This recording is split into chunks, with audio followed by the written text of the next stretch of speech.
Content district in rural St. Andrews rocked by a deadly machete attack today. Police are now hunting the man who they say chopped and killed his ex-girlfriend and injured her teenage daughter. Sandy Williams visited the community and filed this report. 2 days ago, she was full of life, smiling, laughing, and spending time with her friends. But now, friends and relatives are left with only memories. 32-year-old Sashana Shaw, a mother of 3, was brutally chopped to death at her home in Content, rural St. Andrew Tuesday morning, allegedly by an ex-boyfriend. When news of her death spread through the community, disbelief quickly turned to heartbreak. Neighbors say it all started quietly, then screams echoed through the morning air. Relatives believe the attack started at the back of the house before moving inside the house, and then later Sashana's body was dragged to this track which leads to a gully. Now her screams pierced the morning. However, by the time help arrived, it was too late. Her 16-year-old daughter tried to save her, but she too was injured in the attack. She remains in hospital. Sashana's 12-year-old son, who witnessed the horror, alerted his father, who then contacted other family members. Colin Shaw is Sashana's brother. He tell me, say, son, just call him.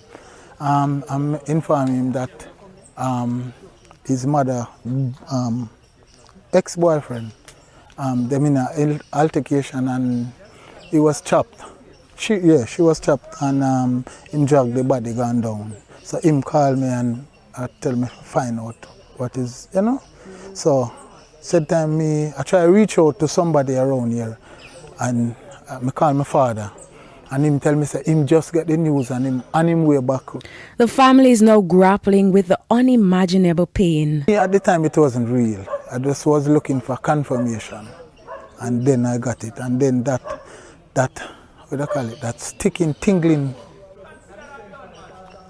painful feeling just hit you.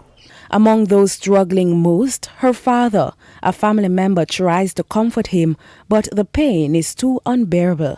Friends say Sashana ended the relationship about 2 months ago, but the accused man refused to let go. I think him come one night and was beating down the house and things like that. And she reached out to me, you understand me? And my wife reached out to the police. And I think that time, I don't know if she make a report after that or before that, but I know that was the time a report was made on the situation.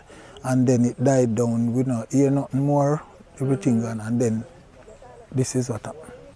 Now her laughter has been silenced. Her children are left without their mother, and the community is struggling to make sense of yet another act of deadly violence against a woman. Police say they're searching for the suspect who remains on the run. Sandy Williams, TVJ News. And time now for responses from our friends on Facebook and X. To this question, we're asking, what steps have you taken to prepare for Tropical Storm Melissa? Our first comment from Paulette Jackson, who says, I have food and water and kerosene oil, candles and a lamp, so I'm good, I think, and praying that we won't get displaced and damages as well. Paulette's prepared. Shireen says, praying earnestly. Antoinette says, store additional water and top up on groceries. Ensure all important documents are sealed in plastic. However, I'm hoping for a redirection. We are not equipped to withstand it if it should strengthen. Again, what steps have you taken to prepare for Tropical Storm Melissa? You can share your comments online, facebook.com/television Jamaica, and you can post on X at TVJ News Center. The Business Day and news from overseas are after the break. Please stay with us.